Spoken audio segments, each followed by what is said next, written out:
Bonjour les premières. Alors voici le début de la correction du TP, page 293, le paradoxe de Simpson. D'abord, je voudrais juste vous replanter un peu la situation en travaillant sur des diagrammes de Venn ici. Alors, un diagramme de Venn qui va un peu introduire différemment le TP, c'est celui-ci. Donc imaginez, ça c'est ce qu'on va appeler oméga, donc les résultats possibles d'une expérience aléatoire. Alors je sais pas, ça pourrait être par exemple tirer deux boules l'une après l'autre dans une urne, et puis une qui serait bleue et l'autre qui serait rouge, et il y aurait peut-être des verts aussi là-dedans. Alors peu importe, en tout cas, s'il y a des rouges, par exemple, disons que l'événement rouge, ce sera d'avoir tiré une rouge, par exemple, la première fois, en fait, d'accord? Donc, soit vous avez tiré une rouge, soit vous n'avez pas tiré de rouge, d'accord?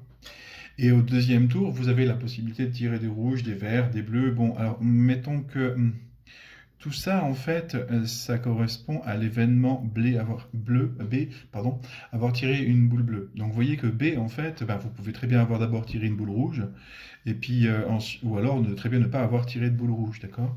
Donc B, qu'est-ce que c'est en fait, hein, B, c'est un événement, mais c'est aussi un ensemble. C'est l'ensemble qui est formé par cette partie-là, B et R, et puis cette partie-là aussi, union B et R bar. D'accord?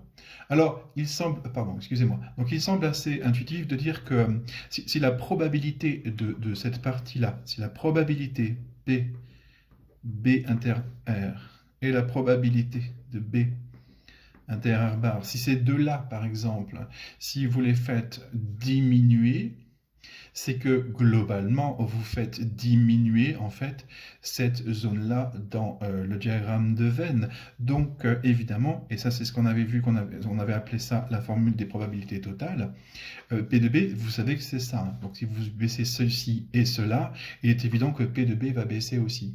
C'est pas ça vraiment le paradoxe de Simpson. C'est d'essayer de faire le même raisonnement, non pas avec P de B et R, c'est ça, nous, qui nous intéresse. Et ça, d'accord? Bon, vous savez que P de B, ça n'est pas égal à cette addition-là, hein, d'accord? Il faudrait ici multiplier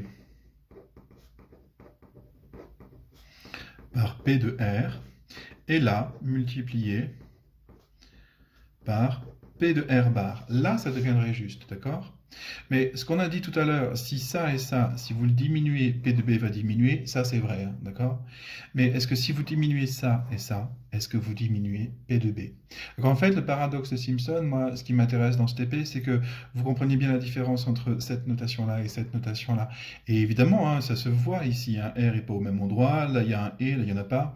Mais c'est quand même des fois pas si simple de comprendre la différence entre ça et ça. Et ce petit TP va notamment vous aider à faire ça. Donc on va se rendre compte que quand on baisse ça et c'est ça qui s'appelle le paradoxe de Simpson, ça ne veut pas dire que vous allez baisser ça. Si vous baissez ça et ça, en valeur, évidemment vous allez baisser P de B, mais si vous baissez ça et ça ne veut pas dire que vous allez baisser ça. Évidemment, où est le problème? Là et là. Alors, si vous avez vu la vidéo hein, qui est proposée à la toute fin du TP, c'est une vidéo qui est faite par une chaîne qui s'appelle Science Étonnante, je crois. Donc cette vidéo, justement, elle vous parle d'un facteur de confusion. C'est justement ça, le facteur de confusion, d'accord? C'est R qui va être un facteur de confusion. Il prend plein d'exemples avec des hommes et des femmes. Ben, moi, j'ai pris une boule rouge et puis une boule qui n'est pas rouge. C'est un peu ça, en fait, d'accord? Donc c'est ce principe-là, en fait. Est-ce que si vous baissez ça et vous baissez ça, est-ce que PDB baisse? Eh bien, spoiler, malheureusement, hein, je vous l'annonce tout de suite, hein, eh ben non, pas forcément, ça baisse pas forcément. Voilà, ça c'est la première partie. Maintenant, on va passer à ce qui se passe sur le tableur. Bien, donc voici ce qui était demandé en deuxième partie. Hein. Voici donc la feuille de tableur qui vous était demandé de reproduire. Alors ici c'est déjà à peu près tout rempli. Donc comment est-ce qu'il fallait faire pour qu'on ait des valeurs ici qui soient des probabilités dans les 5 premières colonnes ici? Ben déjà, si ce sont des probabilités, rappelez-vous que ce sont des nombres qui sont compris entre 0 et 1.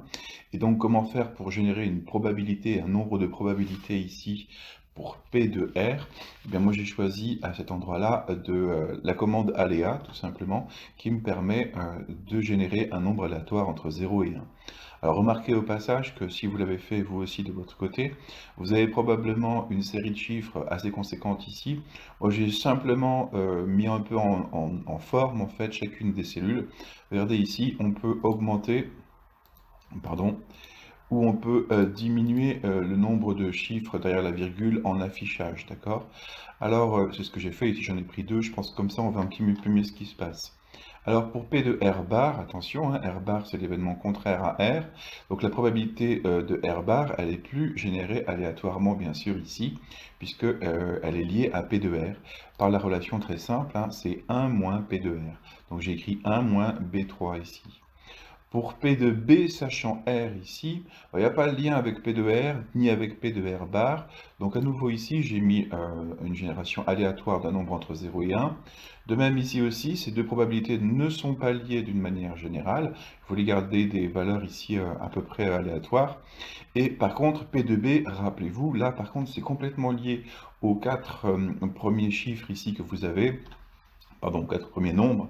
Donc ce 0,38, il n'est pas innocent, c'est déduit en fait de la formule des probabilités totales P de B, c'est P de B sachant R fois P de R, plus P de B sachant R bar fois P de R bar. Donc c'est ce que j'ai écrit ici en fait, hein, D3, c'est-à-dire P de B sachant R fois B3 fois P de R, plus E3 fois C3, c'est-à-dire P de B sachant R bar fois P de R bar.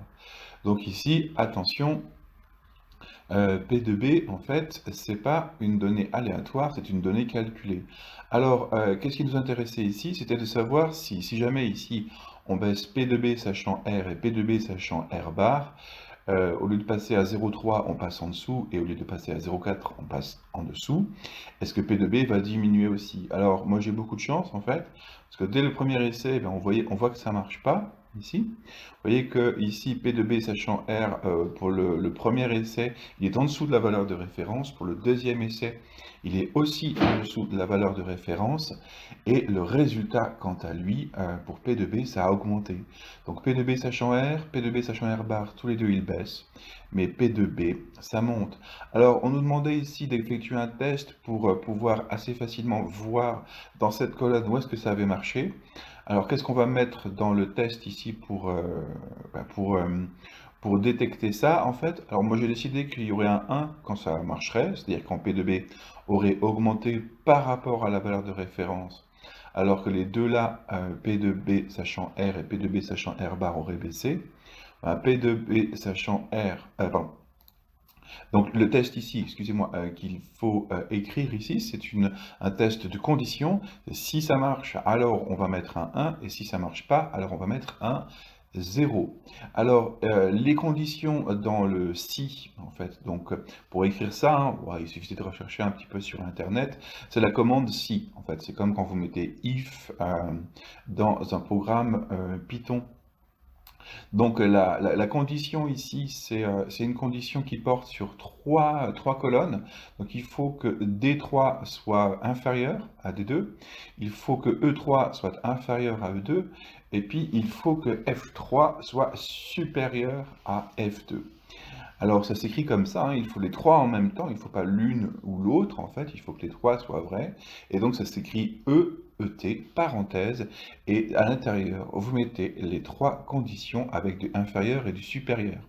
Remarquez au passage que j'ai mis un $, sur le chiffre 2 à chaque fois, parce que je veux que de proche en proche, quand je vais recopier la formule, je veux toujours pouvoir comparer par rapport au résultat de la ligne de référence, c'est-à-dire la ligne 2. Et donc, une fois que vous avez écrit ça, vous voyez que les autres paramètres de ci, c'est point virgule 1, point virgule 0. Ça veut dire si ça a marché, ta condition, si elle est vérifiée, si elle est vraie, eh bien tu affiches un 1, et puis si elle est fausse, tu affiches un 0. Alors remarquez au passage, hein, je vais descendre ici un petit peu tous les résultats, que c'est quand même pas souvent le cas, hein. Une fois que P de B sachant R et P de B sachant R bar, quand ils descendent, eh ben, généralement P de B ça descend. Alors ça arrive une deuxième fois, ici, allez c'est 43. Alors, je sais pas pour vous combien de fois ça a marché sur, moi, sur 47 essais, vous voyez, sur 40 essais, 47 essais, ça a marché 2 fois. Donc, le paradoxe de Simpson, il n'arrive pas très souvent en fait, hein. Et si vous regardez bien, en fait, le paradoxe de Simpson, il est influé, en fait, il apparaît généralement quand le facteur de confusion, il entre en scène d'une manière assez particulière. Regardez là où ça a marché, par exemple. Ça a marché dès l'essai 1 parce que P de R était quasiment nul, alors que P de R bar valait quasiment 100%.